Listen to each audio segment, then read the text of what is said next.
अस्सलाम वालेकुम to all of you. First year Jauhar. कल रात में इत्तेफाक से कुछ प्रीवियस जो आपका केमिस्ट्री टेस्ट हुआ था उसके कुछ पेपर्स को मैंने चेक किया। मुझे न्यूमेरिकल ज्यादा मासूम लगे। क्वेश्चन नंबर 1 अगर आपको याद हो, जिसमें 5.6 grams of ammonia 5.6 grams of nitrogen given था और volume of ammonia find out करना था। तो अपने 5.6 से पहले अमोनिया का मास निकाल लेते हैं या मोल्स निकाल लेते हैं मोल रेशो के जरिए, और फिर आप चाहते तो P V equals to N R T apply करते या P1 V1 upon T1 equals to P2 V2 upon T2 से भी काम कर सकते हैं, आपके पास आंसर आता। क्वेश्चन नंबर 2 जिसमें P4 से रिलेटेड बात की गई थी, वहां हम दोनों को नंबर ऑफ मोल्स में कन्वर्ट करते गिवन मासेस को, और फिर एक एक से आप जो है वो प्रोडक्ट के number of moles find out करते। जो कम मोल दे रहा होता दरअसल वही होता लिमिटिंग रिएक्टेंट। उसमें क्लोरीन था लिमिटिंग रिएक्टेंट, लेकिन बस शर्त ऐसी थी कि वहां पे मुझे पता था कि वहां पे गलतियां हो सकती हैं। किस तरह?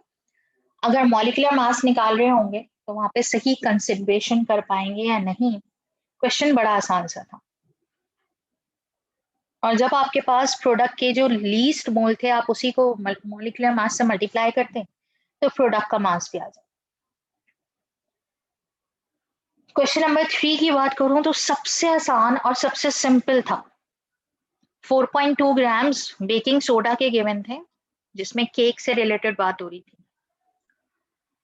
वहां से आप क्या करते हैं, या तो 4.2 ग्राम से ग्राम्स ही निकालते हैं, फिर उसे मोल्स में कन्वर्ट कर लेते हैं। आप 4.2 को मोल्स में कन्वर्ट करते हैं, मोल रेशो लगाते हैं और 22.4 से मल्टीप्लाई कर देते, तो कार्बन डाइऑक्साइड का वॉल्यूम आ जाता है।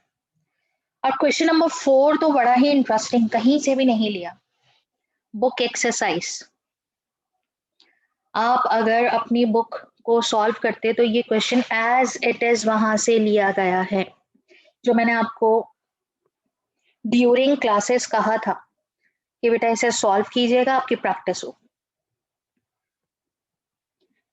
तो अभी कुछ पेपर्स चेक किए हैं, कुछ पेपर्स चेक करने बाकी हैं।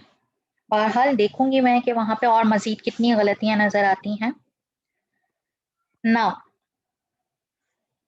The next topic of chapter 5 is, आपको याद होगा हम एप्लीकेशंस पढ़ रहे थे। एप्लीकेशन किसकी? फर्स्ट लॉ ऑफ थर्मोडायनेमिक्स की।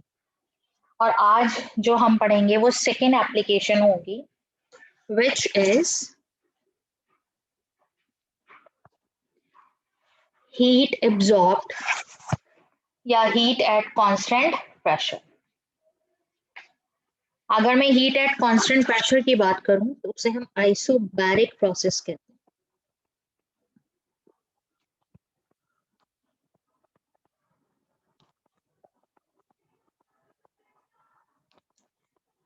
प्रेशर को लैटिन लैंग्वेज में बार कहते थे।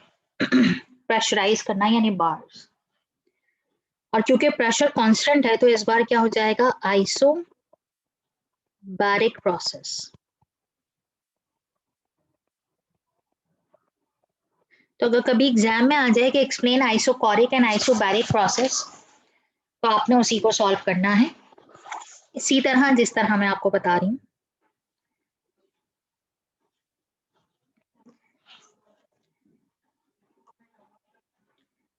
According to the first law of thermodynamics,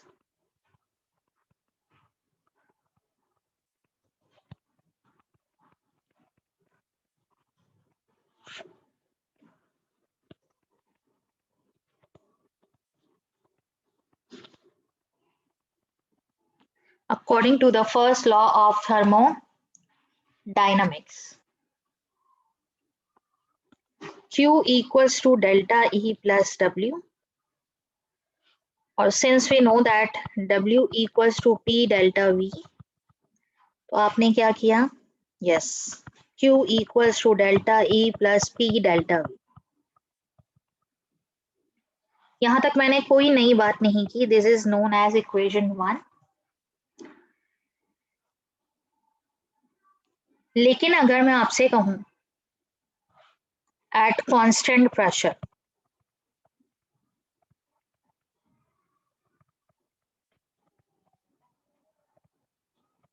तो कांस्टेंट प्रेशर पर क्या होगा, Q equals to QP. P stands for heat at constant pressure.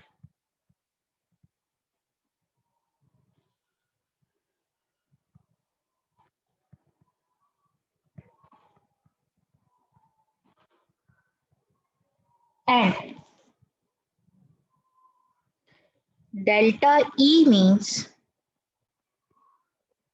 E2 minus E1. ये बात तो हम जानते हैं। और अक्सर बच्चे ये समझते हैं जैसे हमने प्रेशर, जैसे हमने वॉल्यूम को लास्ट डेरिवेशन में 0 ले लिया था तो बेटा वॉल्यूम चेंज हो रहा था। वहां आपको मैंने ये तो नहीं बताया था कि पिस्टन को हमने पहले 1 एटीएम लगाया और फिर 5 एटीएम लगा दिया तो पिस्टन चेंज हो गया। पिस्टन तो जैसे इनिशियल स्टेट में था उतना ही फाइनल स्टेट पे रहा, तो प्रेशर तो थ्रू आउट क्या रहा था, कांस्टेंट। तो delta E equals to E2 minus E1, और उसी में आपको जो डेल्टा V नजर आएगा that is V2 minus V1। तो इसका मतलब नाउ इक्वेशन 1 अगर आप देखेंगे तो क्या बनेगी, QP इक्वल्स टू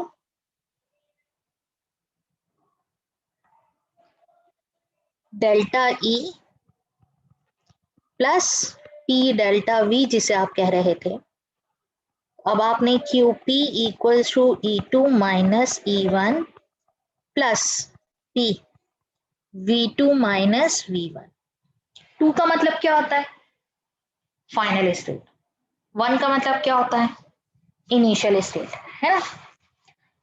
अब मैंने एक और यहाँ पे स्टेप लिखा that is QP equals to E2 minus E1 plus PV2 minus PV1। Pressure को दोनों वॉल्यूम से मल्टीप्लाई करते हैं।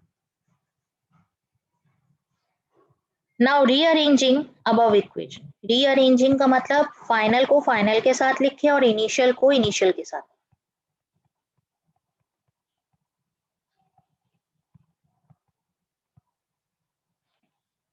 रीअरेंजिंग अबव इक्वेशन, तो अगर मैं इसको रीअरेंज करना चाहूं तो यहां पर E2 PV2 दोनों में एक कनेक्शन ये है कि दोनों फाइनल स्टेट है।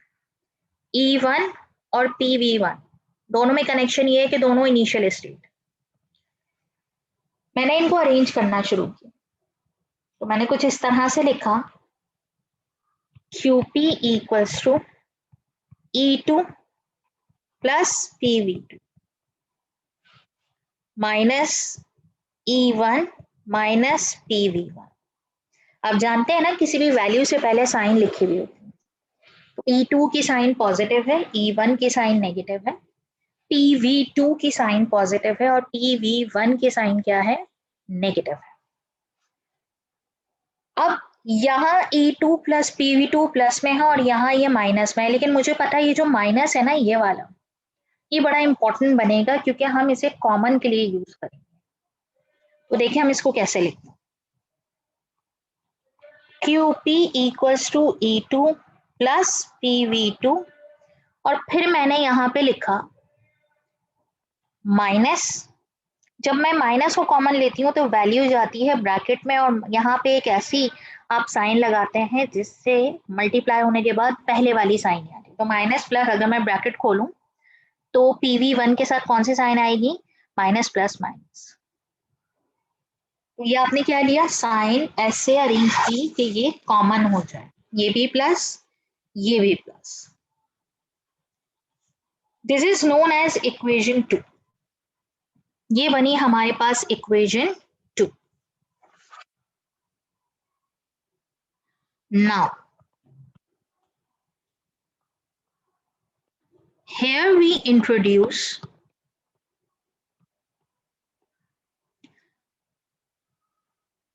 a new state function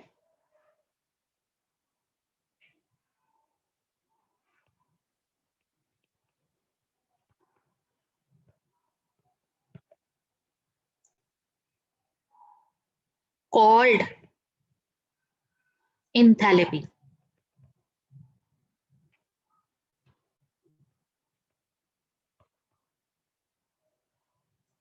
which is defined as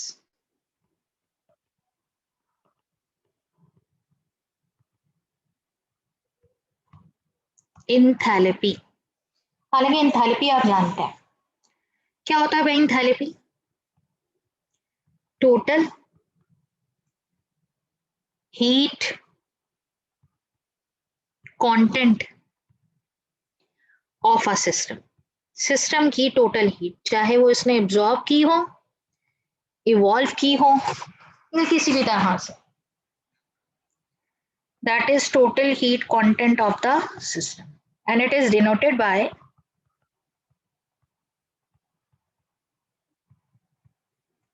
H, capital H, small h Planck's constant कभी आपने नाम सुना, एंड इज गिवन बाय और इसको हम मैथमेटिकली कैसे लिखते हैं आप हैरान रह जाएंगे, and is given by H equals to E plus P, जो आपको इक्वेशन 2 में नजर आ रहा होगा। इसका मतलब हम इससे पहले सिर्फ एंथैल्पी का नाम जानते थे, डेफिनेशन जानते थे, सिंबल जानते थे, लेकिन उसका मैथमेटिकल फॉर्मूला नहीं जानते थे, जो हमें आज पता चला। And what is this? This is H equals to E plus PV। तो हम ड्राइव कर रहे थे, डेरिवेशन हमने बीच में जो है वो रोक कर और फिर हमने एंथैल्पी का इंट्रोडक्शन दिया, देन अब हम इक्वेशन 2 से दोबारा कंटिन्यू करेंगे। कैसे? क्योंकि मुझे पता लग गया है कि अगर H equals to E plus PV है तो प्रेशर तो रहेगा कांस्टेंट, तो अगर एंथैल्पी इनिशियल होगी H1 तो इंटरनल एनर्जी भी इनिशियल होगी और वॉल्यूम भी क्या होगा? इनिशियल। अगर एंथैल्पी फाइनल होगी तो H2 होगा, E2 होगा और PV2 होगा। आप यहाँ पे कुछ इस तरह से लिखते हैं,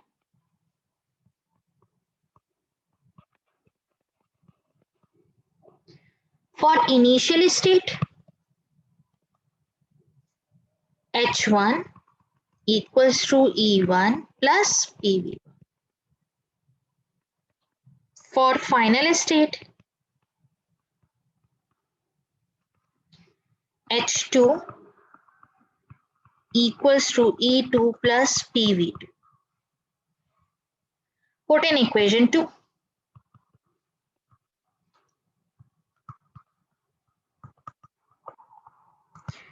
Put in equation 2. तो क्या बनेगा? यस, अब आप देखेंगे अगर गौर से, ये रही equation 2, E2 plus PV2 H2 के बराबर, E1 प्लस PV1 H1 के बराबर। तो आपने यहाँ पे लिखा QP equals to H2 minus H1, और आप जानते हैं कि जहां पे ये इस तरह डिफरेंस फॉर्म में होता है आप उसको हमेशा डेल्टा में शो करते हैं। तो QP equals to delta H which is known as equation 3। तो इसका मतलब heat absorbed at constant pressure is utilized to change in enthalpy, is utilized to change in enthalpy। सही, तो चेंज इन एंथैल्पी में वो यूटिलाइज हो जाती है जब प्रेशर कांस्टेंट हो। तो इसका मतलब है equation 3 shows that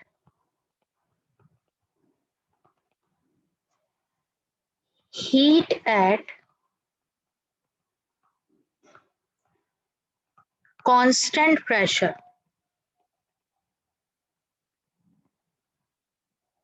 is equal to the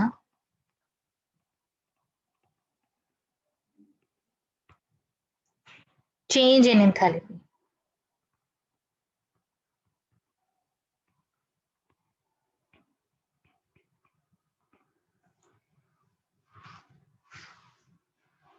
बहुत कम ऐसा हुआ है, यहां तक ये डेरिवेशन खत्म। बेटा बहुत कम ऐसा हुआ है कि वो आपसे कहे क्वेश्चन में कि state and explain first law of thermodynamics and give its application. अगर ऐसा हो गया तो वो सेक्शन सी का क्वेश्चन बनेगा जो तकरीबन 6 to 7 मार्क्स के लिए होगा। आप अंदाजा करें कितना लिखना होगा आपको, इंट्रोडक्शन, स्टेटमेंट, फिर उसकी मैथमेटिकल फॉर्म और फिर ये दोनों एप्लीकेशन। सही, तो 6 to 7 मार्क्स के लिए आपसे पूछा जाता है, लेकिन ज्यादातर ये शॉर्ट में ऐसे पूछा जाता है, प्रूव दैट।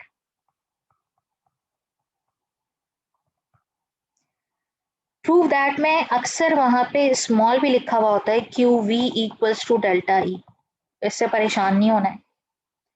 और ऐसे भी लिखा हुआ होता है Q P equals to delta H, ये प्रूफ करने के लिए आता है। तो आपने क्या करना है, यस इसी तरह से सारी कहानी स्टार्ट करनी है जिस तरह मैंने आपको स्टार्ट करना सिखाई, सिर्फ और सिर्फ एप्लीकेशन से। कोई स्टेटमेंट, कोई फर्स्ट लॉ ऑफ थर्मोडायनेमिक्स कुछ भी देने की जरूरत नहीं है। जिस तरह मैंने आपको ये दोनों डेरिवेशन सॉल्व करवाई हैं, आपने उसी तरह दोनों डेरिवेशन को सॉल्व करना है। सही, तो यहां तक हमारे पास फर्स्ट लॉ ऑफ थर्मोडायनेमिक्स की एप्लीकेशंस हो जाती हैं खत्म। सही है। इसी में आपने इंथैल्पी की डेफिनेशन भी देखी, आप जानते हैं इंथैल्पी क्या है, या अगर डिफाइन करने के लिए आ जाए कभी इंथैल्पी तो आप उसे डिफाइन कर सकते हैं। तो इंथैल्पी, अगर अब टॉपिक थोड़ा आगे बढ़ रहा है, इंथैल्पी क्या था, total heat content of a system.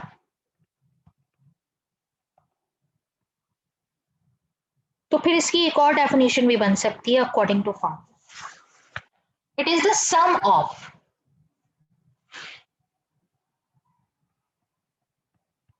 it is the sum of internal energy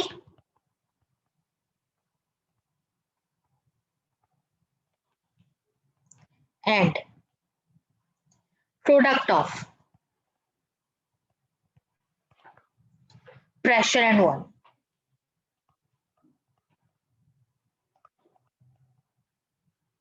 second definition इसलिए लिखवाई कि ये एमसीक्यूज में कभी लिखा हुआ आ जाए कि आइडेंटिफाई द टर्म या आइडेंटिफाई द थर्मोडायनेमिक टर्म। सही, तो क्या है, ये बिल्कुल ऐसे ही है जो मैंने अभी आपको थोड़ी देर पहले बताया था, H equals to E plus PV, it is the sum of internal energy and product of pressure। सही, और इसकी मैथमेटिकल फॉर्म यही है। और इसकी अगर मैं आपसे कहूं कि यूनिट क्या होगी तो kilojoule, joule, kilo calorie, calorie, calorie. इसका मतलब ये है कि जो आपके पास एनर्जी की यूनिट्स होती हैं वही यहाँ पे इस एंथैल्पी।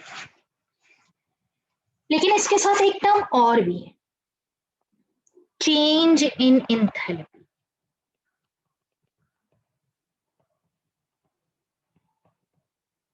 जी, चेंज इन एंथैल्पी को पढ़ने का मतलब ये है कि आप डेल्टा एच के बारे में बात करें। ये तो एंथैल्पी अलग और चेंज इन एंथैल्पी अलग। तो अक्सर बच्चे क्या करते हैं, जब चेंज इन एंथैल्पी लिखा आता है, define the change in enthalpy, वो ये डेफिनेशन लिखकर आ जाते हैं, total heat content of a system. तो फिर इसकी डेफिनेशन क्या होगी, चलें मिलकर पहले इसे लिखते हैं। Heat evolved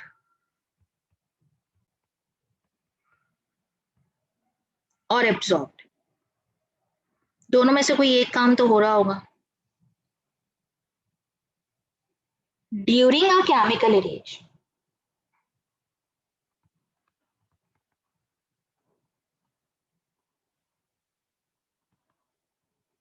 during a chemical reaction is called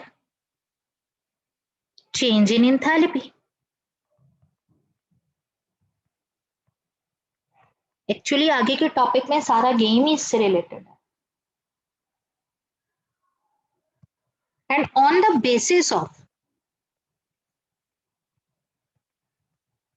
change in enthalpy, आपको लगेगा हम क्लास, जो फर्स्ट क्लास थी ना इस चैप्टर की, आपको लगेगा हम फिर से वहां की बात कर रहे हैं।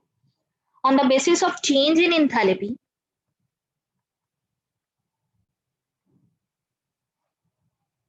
reaction is classified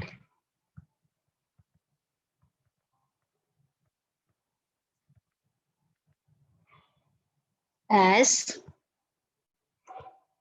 exothermic and endothermic reactions।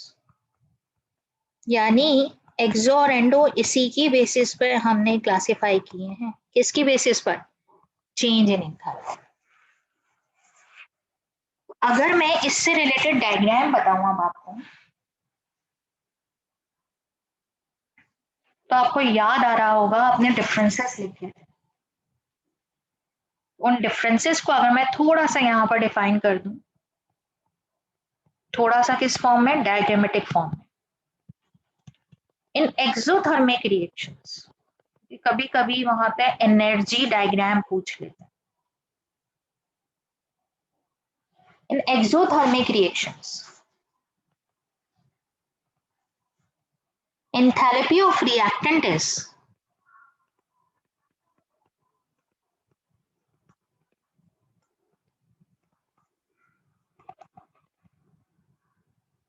greater than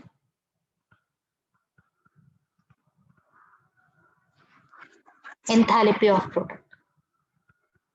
आपको याद आया होगा अपना ये कॉन्सेप्ट कि रिएक्टेंट ज्यादा एनर्जेटिक है एज कंपेयर टू प्रोडक्ट।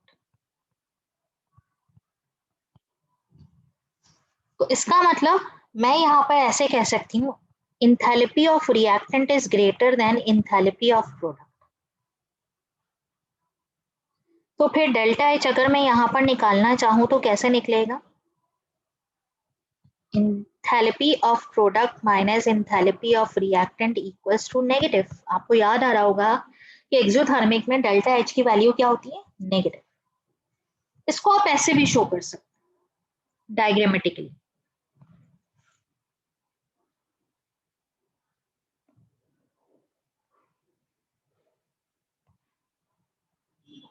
ये रहा प्रोग्रेस ऑफ रिएक्शन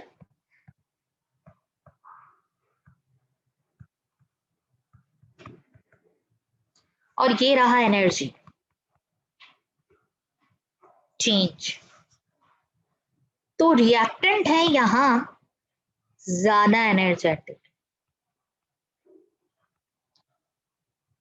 और प्रोडक्ट है यहां कम एनर्जेटिक। उसको हम कहते हैं एक्सोथर्मिक की एनर्जी डायग्राम। और यहां पर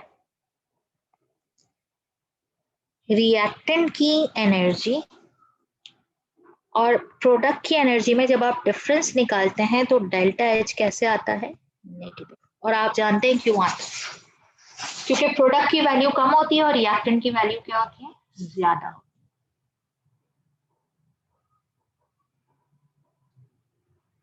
लेकिन अगर मैं आपसे कहूं बेटा यही चीज आप एंडोथर्मिक रिएक्शन के लिए ड्रॉ करें, तो आप कैसे ड्रॉ कर रहे होंगे?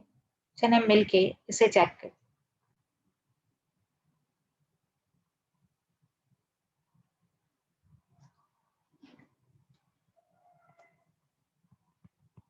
इन endothermic reactions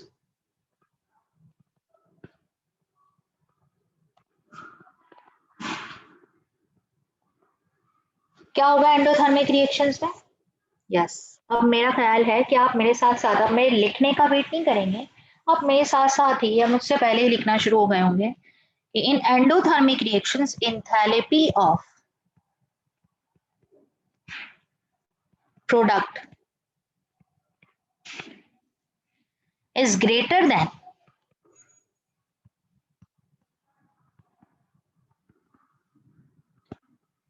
enthalpy of reactant.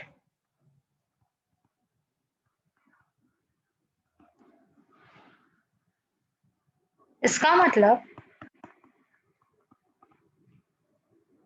enthalpy of reactant is lesser than enthalpy of product, so delta H जब आप निकालते हैं तो H P minus H R, P stands for product, R stands for reactant. तो यहाँ वैल्यू क्या आती है? पॉजिटिव। और अगर अब आप इसकी एनर्जी डायग्राम बनाएंगे तो एनर्जी डायग्राम कैसे बनेगी? यस, प्रोग्रेस ऑफ रिएक्शन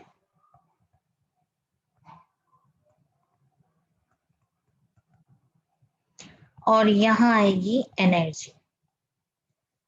अब टॉप पे किसे रखना है और किसे लोअर साइड पे रखना है एज ए एनर्जी, आप मुझे बताएंगे।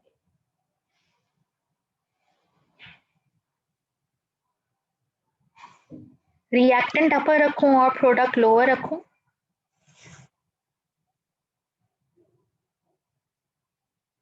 किसकी एनर्जी ज्यादा है? प्रोडक्ट की। तो टॉप मोस्ट पे कौन नजर आएगा? Yes, simple, product. तो फिर लोअर मोस्ट पे कौन नजर आएगा? Yes, reactant. और फिर इनकी change in internal energy, sorry, change in enthalpy delta H क्या होगी? पॉजिटिव, क्योंकि प्रोडक्ट ऑलरेडी ग्रेट है। This is energy profile diagram for the exothermic and endothermic. अगर कभी ऐसा आ जाए कि डायग्रामेटिक रिप्रेजेंटेशन देते हैं तो आप समझ जाइएगा, ये आगे भी है चैप्टर 8 में भी एनर्जी प्रोफाइल डायग्राम्स और डिफरेंट जो है वो रेट डायग्राम्स हैं, लेकिन उन सब के नाम अलग अलग है ना। अगर वो चेंज इन इंथैल्पी से रिलेटेड आपसे कहेगा तो आपने उसी तरीके से जो है वो फिलहाल ये बात तो अपने जहन में बिठा लो। सही है, चलें आगे बढ़ते हैं। इस पूरी बात को समझाने के साथ साथ हम पहुंच चुके हैं एक ऐसे टॉपिक पर जो इस चैप्टर का लास्ट वन टॉपिक है। जी, लास्ट वन। ये और यानी ये चैप्टर खत्म हो जाएगा जैसे ही ये टॉपिक खत्म हो जाएगा। और टॉपिक नेम है Hess's law of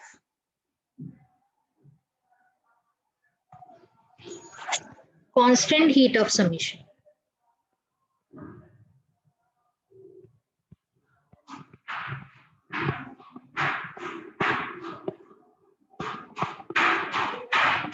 constant heat of summation. लेकिन लॉ का नाम लिखने का मकसद ये नहीं है कि हम डायरेक्टली लॉ पढ़ लेंगे। सबसे पहले हम इसके कुछ बेसिक बातें।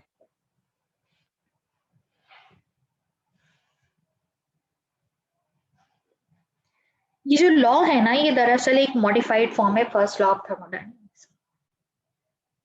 इसीलिए हम इस अक्सर इसके इंट्रोडक्शन में कुछ इस तरह से लिखते हैं,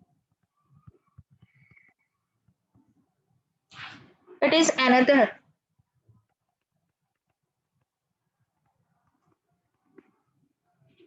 जनरलाइजेशन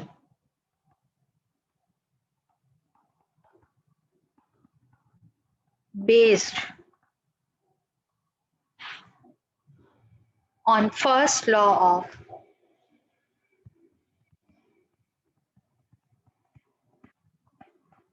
thermodynamics।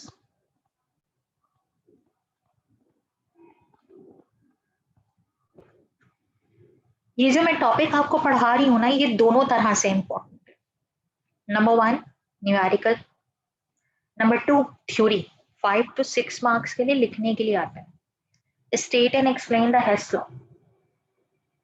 और जो वो कहता है ना स्टेट एंड एक्सप्लेन, इसकी एक्सप्लेनेशन काफी लेंदी है। सही, इसकी एक्सप्लेनेशन काफी लेंदी है। और जब मैंने नोट्स की बात की थी तो मेरे पास मैसेजेस आए थे आपकी क्लास में से कि मैं समय इस चैप्टर के नोट्स जो है वो पहले नहीं दिए गए थे। सही, तो कोई मसले वाली बात नहीं है। जितना मेन पॉइंट्स में मैं आपको बता सकती हूँ मैं ऐसे बताऊंगी। फिर हम इसके न्यूमेरिकल सॉल्व करेंगे और इंशाल्लाह लजीज जब तक जो है वो हम फिजिकल क्लासेस में नजर आएंगे और आपको नोट्स मिल जाएंगे, क्योंकि काफी लेंथी टॉपिक है और मैं इसको लिखवाने के मूड में नहीं हूँ। मैं सिर्फ इसे समझाने पर इसके न्यूमेरिकल पे फोकस करने के मूड में। लेकिन फिर भी कंडीशन पर डिपेंड करता है। अल्लाह करे कि जल्द से जल्द फिजिकल क्लासेस में हम नजर आए। सिर्फ इस एक चैप्टर की वजह से आपके लिए नोट्स देने पड़ जाते हैं, वरना इस पूरे चैप्टर में कहीं पे भी नोट्स की जरूरत।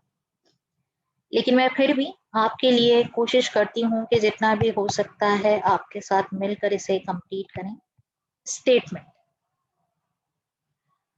स्टेटमेंट सिर्फ लिखेंगे नहीं, साथ साथ उसे समझेंगे। तो लिखा है चेंज इन एंथैल्पी, और आप जानते हैं स्टेटमेंट कैसे लिखते हैं, change in enthalpy of any reaction. सबसे पहले तो ये बात याद रखें, जितना एक लाइन में लिखवाऊं या जहां पे रुक के समझाने लगूं, आपको वो पॉइंट अपने दिमाग में बैठा लेना है। Change in enthalpy of any reaction remains same. कहता है किसी भी केमिकल रिएक्शन के लिए चेंज इन एंथैल्पी सेम रहेगा। यही बात समझ में आती है, किसी भी chemical reaction change in enthalpy same रहेगा। तो क्या हमेशा एक्सो और एंडो जो रिएक्शंस हमने अलग अलग कैटेगराइज कर लिए हैं, क्या उन सबकी वैल्यू हमेशा सेम रहेगी? ये हमारे दिमाग में आना चाहिए एज ए स्टूडेंट। अब आगे की बात है, whether whether the reaction is completed, whether the reaction is completed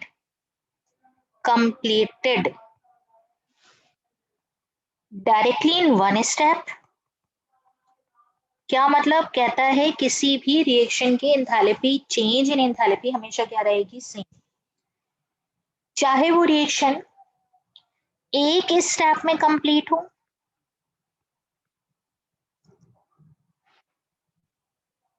और इनडायरेक्टली।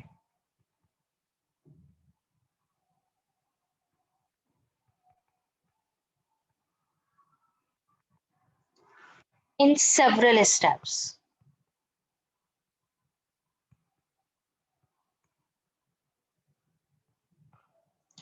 अब पढ़ते हैं कंप्लीट स्टेटमेंट। वो कहता है कोई केमिकल रिएक्शन फॉर एग्जांपल, मुझे ए से डी बना, कोई रिएक्टेंट ए है और ए से मुझे क्या बनाना है? डी। तो यहाँ पे इसका चेंज इन एंथैल्पी होगा ना? मुझे नहीं पता वो क्या है, तो मैं या तो ए से डायरेक्टली डी बनवा लूं, कोई ना कोई ऐसा केमिकल रिएक्शन होगा कि वो रिएक्टेंट ए को कन्वर्ट कर ले रिएक्ट प्रोडक्ट डी में, तो इसका अपना चेंज इन एंथैल्पी है। उसके बाद एक और ऑप्शन है, वो ऑप्शन क्या है कि आप ए से बी में आए, ए से बी में आने में अपना चेंज इन एंथैल्पी, बी से सी में आए, यानी आप रिएक्टेंट बी बनाए, रिएक्टेंट बी लें और प्रोडक्ट सी बनवा रहे, और आप सी से डी में आ जाए। तो फर्स्ट स्टेप ए से बी के लिए H1, सेकेंड स्टेप के लिए H2 और थर्ड स्टेप के लिए H3। कहता है आप चाहे रिएक्शन सिंगल स्टेप में करें, आप किसी प्रोडक्ट को एक स्टेप में बनाना चाहें या मल्टीपल स्टेप्स में बनाना चाहें, उसका चेंज इन एंथैल्पी क्या रहेगा? सेम। यानी वो हमें ये समझाना चाहता है कि ये जो डेल्टा H है ना सिंगल स्टेप वाला, ये बराबर होगा H1 plus H2 plus H3। कैसे? How this possible? सपोज करते हैं आपके पास ये जो रिएक्टेंट ए डायरेक्टली डी में कन्वर्ट हुआ, फॉर एग्जांपल इसके लिए 90 किलो जूल पर मोल था चेंज इन एंथैल्पी। तो वो कहता है अगर ये 3 स्टेप्स में कंप्लीट हो रहा होगा तो 30 यहाँ, 30 यहाँ और 30 यहाँ पे यूटिलाइज हो रहा होगा, और इन सबको अगर हम ऐड कर लेंगे तो किसके इक्वल हो जाएगा? 90। ये रिएक्शन खुद यानी एक मैजिकली है। चेंज इन एंथैल्पी हमेशा सेम रहेगा। वो किस पे डिपेंड कर रहा है? इस प्रोडक्ट पर जिसको वो बना रहा है। वो स्टेप्स नहीं देखता कि एक स्टेप में बना रहे हैं या मल्टीपल स्टेप्स में बना रहे हैं। वो सिर्फ और सिर्फ क्या देखता है कि हमें बनाना क्या है, रिएक्टेंट कौन है, प्रोडक्ट कैसा बनेगा, इनके बारे में बातचीत। इस बात को अगर मैं एक और स्टेटमेंट के जरिए लिखूं तो आपके पास सेकेंड स्टेटमेंट कुछ इस तरह से बनेगा, change in enthalpy of reaction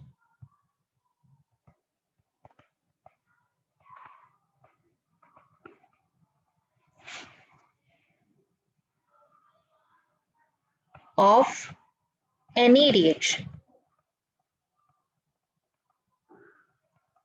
is independent of the manner.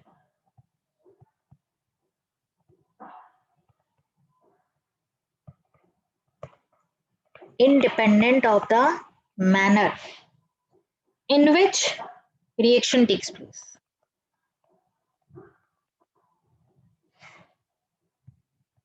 कहता है इससे कोई फर्क नहीं पड़ता कि रिएक्शन कैसे हो रहा है, किस पैटर्न पे हो रहा है, तो फिर ये किस पे डिपेंड करता है?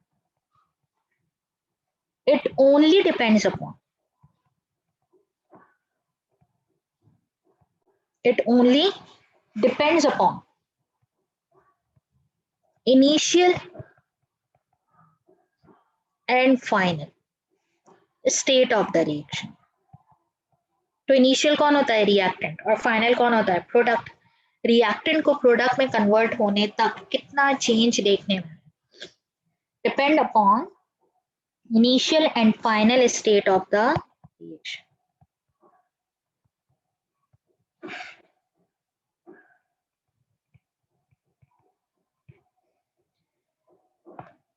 तो इसका मतलब है कि चेंज इन एंथैल्पी सिर्फ और सिर्फ किस पे डिपेंड करेगा? इनिशियल और फाइनल स्टेट्स पर। वो इंडिपेंडेंट है किससे? नंबर ऑफ स्टेप्स पे। कोई रिएक्शन 5 स्टेप्स में बन रहा हो, 5 स्टेप्स पे कंसिस्ट कर रहा हो प्रोडक्ट बनाने के लिए, या मैं उसको किसी और तरीके से क्या कर रही हूँ? यस, मैं उसे किसी और तरीके से बनाना चाहती हूँ उस प्रोडक्ट को नंबर ऑफ स्टेप्स में, तो याद रखें वहां कोई फर्क नहीं पड़ेगा। इसको मैं एक एग्जाम्पल से कंप्लीट करवाऊं। सही, जो मैंने आपको ये समझाया है ना, ये जो पूरा पार्ट मैंने आपको समझाया, ये इस लॉ की एक्सप्लेनेशन में लिखा जाता है। सही, तो मैं आपको अब जो यहाँ पे बता रही हूँ एक एग्जाम्पल। अब आप कहेंगे ये तो आपने सिर्फ और सिर्फ क्या किया था? आपने तो हमें सिर्फ एक एग्जाम्पल से बता दिया या कंसीडर करवा दिया। सही, तो हमें क्या करना है? यहाँ एग्जाम्पल लेना। अब जरा एग्जाम्पल देखिए। सोडियम कार्बोनेट को आप जानते हैं, 2 moles of NaOH plus carbon dioxide. It produces Na2CO3 plus H2.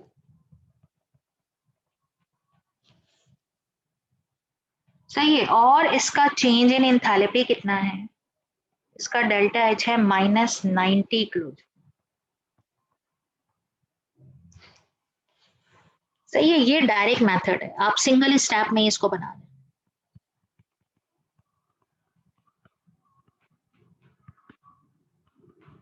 ये डायरेक्ट मेथड, यानी आप सिंगल स्टेप में बना रहे हैं तो उसका चेंज इन एंथैल्पी कितना है? यस, 90। लेकिन अगर आप इसे इनडायरेक्टली बनाए, क्या करें आप इसे? इनडायरेक्टली। इनडायरेक्टली यानी नंबर ऑफ स्टेप्स में बनाए, तो आपके पास यहाँ इनडायरेक्ट मेथड में क्या होगा जरा देखिए। सबसे पहले NaOH ने कार्बन डाइऑक्साइड के साथ रिएक्ट किया और बनाया NaHCO3, सोडियम बाइकार्बोनेट। और इसके लिए पता है चेंज इन एंथैल्पी, इस स्टेप के लिए, सिंगल स्टेप है ना, तो इसके लिए कितनी चेंज इन एंथैल्पी है? Delta H1 -49। 1 क्यों कहा है? इनिशियल है, किलोजूल पर मोल। फिर मैं सेकेंड स्टेप में, ये स्टेप नंबर 1 था, फिर मैं स्टेप 2 में देखूं, मैं इस NaHCO3 सोडियम बाइकार्बोनेट को फिर से NaOH के साथ रिएक्ट करवा दूं, तो यहां पर आपको प्रोडक्ट मिलेगा Na2CO3 प्लस वाटर। अब देखिए यहाँ पे सिंगल स्टेप में बन रहा था, और यहाँ पहले मैंने सोडियम बाइकार्बोनेट बनाया और फिर मैंने सोडियम कार्बोनेट। इसके लिए डेल्टा H देखते हैं। Delta H2 equals to -41 kilo joule per mole, -41 kilo joule per मोल। एक के लिए -49 और दूसरे के लिए -41। तो अकॉर्डिंग टू हिसेस लॉ,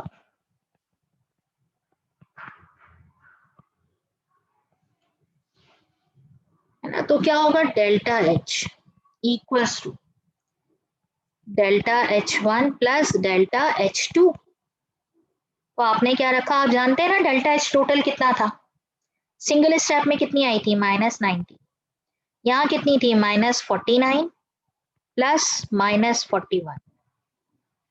आप इन दोनों को जब सॉल्व करेंगे, -90 टोटल था, आप जानते हैं दोनों को इक्वल आना चाहिए, सिंगल स्टेप डेल्टा H था और मल्टीपल स्टेप H1 H2। तो -49 -41 इन दोनों को जब आपने ऐड किया तो -90 equals to -90, it's verified, there is no any change,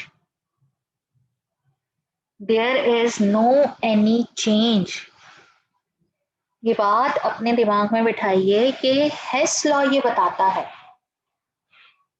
कि चेंज इन एंथैल्पी इनिशियल और फाइनल स्टेट्स पर डिपेंडेंट है, जबकि वो नंबर ऑफ स्टेप्स नहीं देखती है। उसे इससे मतलब नहीं है कि प्रोडक्ट एक स्टेप में बने या मल्टीपल स्टेप्स में बने, चेंज इन एंथैल्पी हमेशा क्या रहेगी, सेम। अब ये जो मैंने समझाने में एग्जाम्पल में जो कुछ कहा और जो मैंने इस तरह से आपको ABCD के अकॉर्डिंग ये सारी बातें कही, ये इस एक्सप्लेनेशन में आ जाती हैं बेटा लिखने की। सही, आप जब बुक खोलेंगे ना, मेरी बात को जरा गौर से सुनिएगा, जब आप बुक खोलेंगे और बुक में चैप्टर 5 में आप हेस लॉ निकालेंगे तो आपको वहां फ्लो शीट डायग्राम नजर आएगी। फ्लो शीट डायग्राम समझते होंगे यकीनन, क्या होती है, नहीं समझते तो एरो मैकेनिज्म के अकॉर्डिंग वो ये बता रहा होगा कि भाई ये इसके साथ रिएक्ट करेगा, ये इसके साथ रिएक्ट करेगा, इसके साथ रिएक्ट करेगा। तो इस पूरे हेस लॉ में जितनी आपके पास फ्लो शीट डायग्राम है ना, उसकी प्रैक्टिस कीजिए, क्योंकि वो आता है, वो किस तरीके से पूछा जाता है, कहाँ पूछा जाता है, मैं उसके लिए आपकी यकीनन हेल्प करूंगी। तो काइंडली बेटा आपने क्या करना है कि इसके बारे में इसे पढ़ के बैठिएगा। मेरी कोशिश होगी कि मैं नेक्स्ट क्लास में एक्सप्लेनेशन आपको लिखवा दूं, ताकि आपके पास ये लॉ कंप्लीट हो जाए, एक्सप्लेनेशन और वेरिफिकेशन वर्डिंग में लिखवा दूं, ताकि हमारे पास ये लॉ कंप्लीट हो जाए और अगर 5 to 4 मार्क्स के लिए आए तो आप आसानी से लिख सकते। और अगर नहीं लिखवाया और मैं न्यूमेरिकल्स पे चली गई तो इसका मतलब ये है कि मैंने आपको जो समझाया है आप उससे भी पॉइंट्स बना सकते हैं, और अगर नहीं बना सकते हैं तो कोई जल्दबाजी की जरूरत नहीं है। सही, हम इसके नोट्स का थोड़ा सा वेट कर लेंगे, आप वहां से भी उसे देख सकते हैं। तो यहाँ तक की बात हमारी आज की कंप्लीट होती है बेटा, नेक्स्ट क्लास में हम इसे कंटिन्यू करें। सही, अल्लाह हाफिज।